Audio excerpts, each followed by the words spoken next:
The member of Provision Assembly of the Punjab from 2002 to May 2018. He served as the Deputy Speaker of the Punjab Assembly from 2008 to 2013 and Secretary Lahore High Court Bar Association. Rana Mashood Ahmed Khan.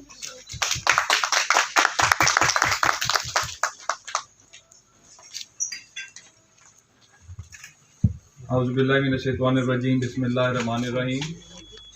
जिस वक्त मुझे आपकी तरफ से invitation आया था और उसके अंदर जो आपके टॉपिक्स थे वो पढ़ के जब मैं यहाँ पर आया और आके फिर जब मैंने शहजाद साहब की जो गुफ्तगू सुनी तो मैं पहली अपनी बात तो ये करूँगा कि सियासी जमातों को ये समझना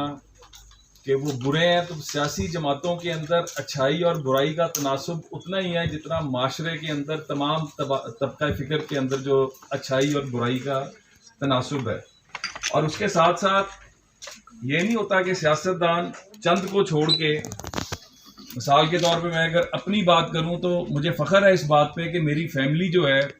मेरे वालिद साहब मेरे जो दादा थे वो पाकिस्तान बनने से पहले रियासत कपूरथला में मेंबर लेजिस्लेटिव काउंसिल थे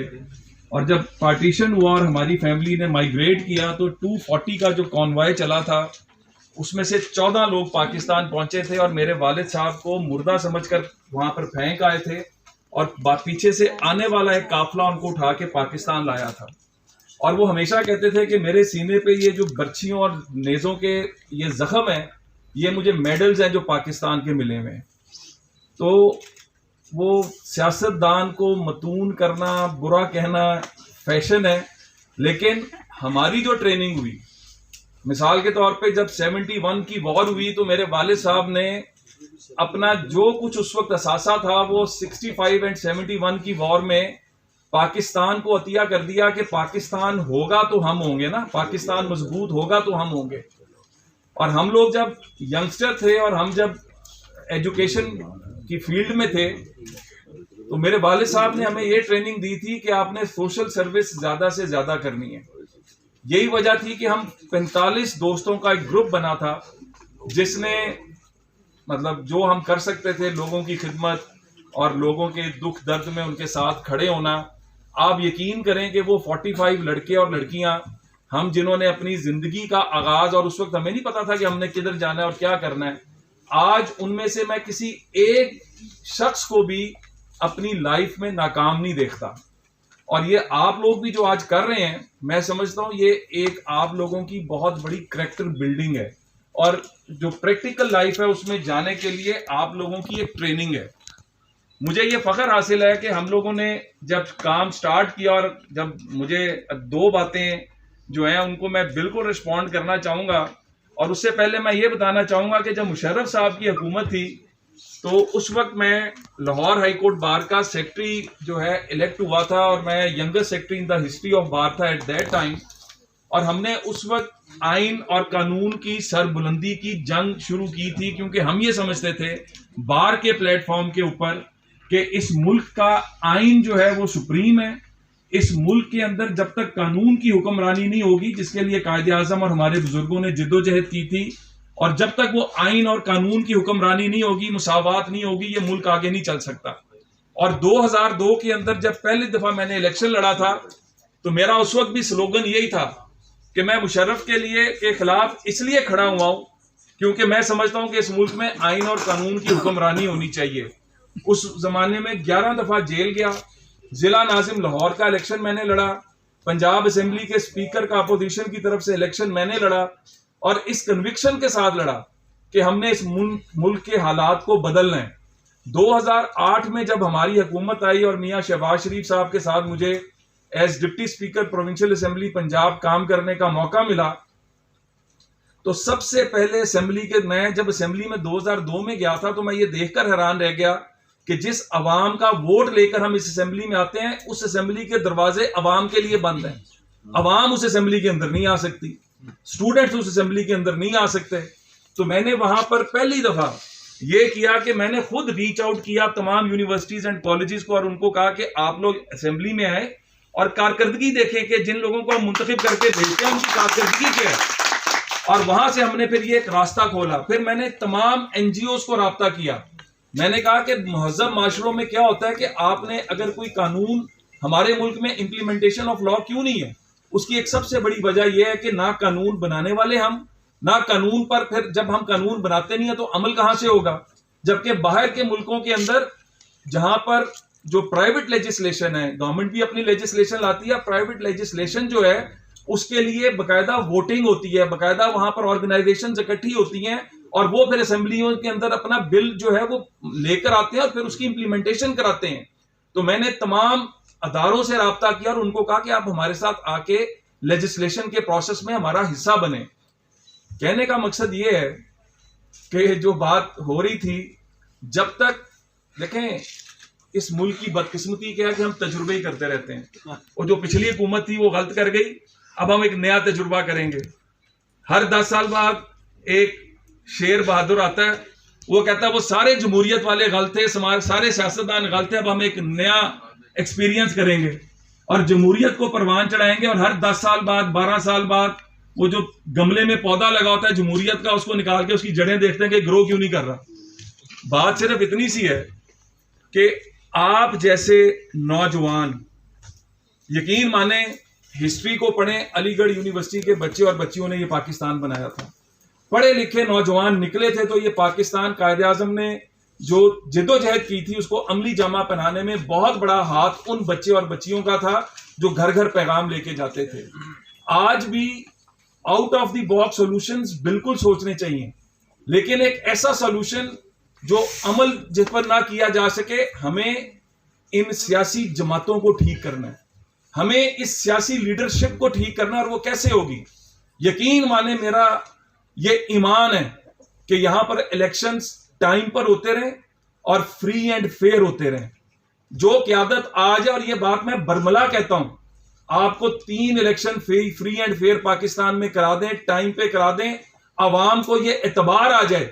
कि हम जिसको वोट दे रहे हैं वही मुंतखब होकर आएगा, और जो वोट लेकर आ रहा है उसको ये पता चल जाए कि मैंने अगला इंतखाब अपनी कारकर्दगी की बुनियाद पर जीतना है, किसी चोर दरवाजे से या किसी के कंधे पे बैठ के नहीं जीतना। तो नई क़यादत उभर कर सामने आ जाएगी। तो मैं हर जगह पर, मैं मिनिस्टर फॉर एजुकेशन भी जब रहा, मैं यूनिवर्सिटीज के अंदर, अल्लाह का फजल है, पंजाब की क्या पाकिस्तान की पहली यूथ पॉलिसी हम लेकर आए थे, और हमने उसके अंदर अहाता किया था भट्टे पे काम करने वाले बच्चे और बच्चियों से लेके एलीट यूनिवर्सिटी में पढ़ने वाले बच्चे और बच्चियों का 3 साल के ऊपर हमने 2008 में जब हमारी हुकूमत आई, 2011 में हमने वो रिपोर्ट जो पहली यूथ पॉलिसी थी वो लेकर आए, और उस यूथ पॉलिसी के बाद हमने जो देने शुरू किए लैपटॉप्स, जो हमने स्कॉलरशिप्स देने शुरू किए, बड़ा एतराज उठा के जी ये हम लैपटॉप्स दे रहे हैं। आज पूरी दुनिया का बेस्ट मॉडल था कि अगर आपने एजुकेशन की तरफ लाना है तो आप किसी और चीज में इंसेंटिव ना दें अपने नौजवानों को। पाकिस्तान 60% आबादी यूथ पर मुहित है, और इसको बदकिस्मती से हम प्लेटफॉर्म मुहैया नहीं करते। हम इस यूथ को अपने जो है जो आइडियाज हैं उनको बाहर लाने का कोई प्लेटफॉर्म नहीं देते। हमने जहां पर एजुकेशन के अंदर ग्रेजुअली, और कोई काम जो है ना एकदम नहीं होता, दिन मतलब ग्रेजुअल होता है, हमने अल्लाह के फजल से एक पॉलिसी बनाई, और शहबाज शरीफ साहब हर 3 माह बाद स्टॉक टेक किया करते थे। ये स्टॉक टेक्स हम लेकर आए कि जिसके अंदर हमने health, education, law and order, हमने 5 महकमे रखे, और उनका हर तीसरे महीने असेसमेंट होती थी कि 3 महीने पहले हम कहां खड़े हैं और 3 महीने बाद कहां खड़े हैं, और हमने जाना किधर है, वे फॉरवर्ड क्या है। Long term policy, short term और मिड टर्म पॉलिसीज पहली दफा हमने ये की और उन पर काम शुरू किया, और जिसकी वजह से वर्ल्ड एजुकेशन फोरम के अंदर 5 साल कहा गया कि पाकिस्तान का जो एजुकेशन का पंजाब का मॉडल है, इसका मुकाबला, ये इकोनॉमिस्ट ने भी कोट किया कि पाकिस्तान के बाकी सूबों के साथ नहीं बल्कि एशिया के बेहतरीन तरक्की करने वाले मुल्कों के साथ है। तो मैं आपको सिर्फ 2 बातें कह के इजाजत चाहूंगा, क्योंकि आप फ्यूचर ऑफ द कंट्री हैं, और मैंने, अल्लाह का फजल है कि जब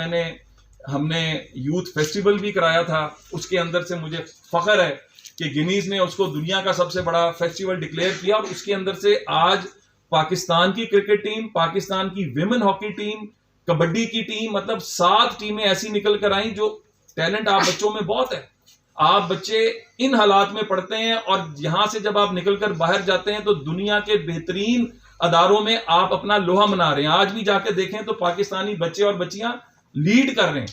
और ये आप लोगों के टैलेंट को ग्रूम करना चाहिए। और एक और चीज है कि हर बच्चे को आप हायर एजुकेशन में नहीं लेके जा सकते। पाकिस्तान में ये सोच ही नहीं थी। हमने टेक्निकल एजुकेशन और वोकेशनल इंस्टीट्यूट्स जो हैं, हमने चाइना के साथ, पहले हमने जर्मनी के साथ मिलकर जो उनके फाखशोलोज हैं उनके साथ हमने कोलैबोरेशन की, सिंगापुर के साथ की, फिर हमने चाइना के साथ, और पाकिस्तान की पहली Punjab Tianjin university of technology यहाँ पर लेकर आए, जो सिर्फ और सिर्फ जो है टेक्निकल एजुकेशन के लिए, क्योंकि पूरी दुनिया का मॉडल है कि 45 to 50% बच्चे अगर हायर एजुकेशन में जा रहे हैं अमेरिका जैसे जगहों पे भी, तो 50% जो है वो वोकेशनल और टेक्निकल की तरफ जाते हैं। तो आपको हर तरह की स्ट्रीम अपनी यूथ को देनी चाहिए। और आखिरी बात, तो मेरा पहला तो आपको मैसेज ये है कि पहले तो आप लोग अपने साथ कमिटेड हो। आप लोग जो है अपना जो गोल है उसको अचीव करने के लिए, और एक वॉलंटियरिज्म हमारे माशरे में बहुत ज्यादा है। दुनिया में अगर पूरा देखा जाए तो हमारे लोग जो है माशाल्लाह हर जगह पे लीड करते हैं। तो आप लोगों से मेरी यही गुजारिश है। और नंबर 2, ये जो है ना कि हम मायूसी की बात करें कि जी सियासी जमातें, देखें 10-12 साल बाद, I will be very open and candid, 10-12 साल बाद आप मेहनत करते हैं, आप कहीं पर पहुंचते हैं, और एक हमारे किसी एक साहब को जोश चढ़ता है, वो आके पूरे का पूरा आइन भी मुअत्तल कर देते हैं, वो जमातें भी फारिग कर देते हैं। और उसका नुकसान क्या होता है? 2 नुकसान होते हैं। एक तो अवाम, जिस तरह मैंने पहले बात की कि 3 इलेक्शन भी अगर रेगुलर हो जाएं, फ्री एंड फेयर हो जाएं, और अवाम को एतबार हो जाए कि जिसको वोट दे रहे हैं वही आएगा, और उसको भी पता हो कि मैं अगली दफा आऊंगा तो मैंने इन वोटों को अगर दोबारा लेना है तो मुझे कुछ करके दिखाना होगा। और दूसरा, हमें इस बात की अवेयरनेस क्रिएट करनी होगी कि कोई चोर दरवाजे से ना आए। आज अगर मेरी शक्ल अच्छी नहीं लग रही, आज कल नवाज शरीफ की नहीं लगी, आज इमरान खान की नहीं लगी, ये जब तक आप लोग जो पीछे बैठे हुए लोग हैं जब तक फैसला ना कर लें, हमारे पास कोई बंदूक नहीं है, हम सिर्फ बात कर सकते हैं, हम डिलीवर कर सकते हैं। और अल्लाह के फजल से हमें फख्र है कि जब हमारी हुकूमत थी हमने डिलीवर करके दिखाया। इस मुल्क में जब 2013 में नवाज शरीफ साहब आए थे तो यहां पर रोज का बम धमाका होता था, रोज यहां पर लाशें गिरती थी। 80,000 लाशें हमने उठाई हैं। यहां पर 18-18, 20-20 घंटे की लोड शेडिंग थी। हमने कमिटमेंट से काम किया, हमने लोड शेडिंग का खात्मा किया, दहशतगर्दी का खात्मा किया, मईशत को अपने पैरों पर खड़ा किया, मेगा प्रोजेक्ट्स यहां पर लेकर आए, चाइना से CPEC में इन्वेस्टमेंट लाए, और खाली चाइना नहीं आया, UK, Germany, Japan, you name it, Turkey, तमाम मुल्कों ने यहां पर इन्वेस्टमेंट शुरू किया, और वो आगाज था। अब हमने इसको आगे लेके जाना है, और मैं आप सबसे ये कहूंगा कि हम कमिटेड हो जाएं, हम इस मुल्क को जिस मकसद के लिए बनाया गया है उससे कमिटेड हो जाएं। तो ना इस मुल्क को कोई पीछे छोड़ सकता है, ना आपके जज्बों को कोई शिकस्त दे सकता है, ना आप जो गोल बना के, बस उसके लिए एक है, आपकी कमिटमेंट होनी चाहिए, ऑनेस्टी होनी चाहिए, हार्ड वर्क होना चाहिए। कोई आपको शिकस्त नहीं दे सकता। बहुत शुक्रिया।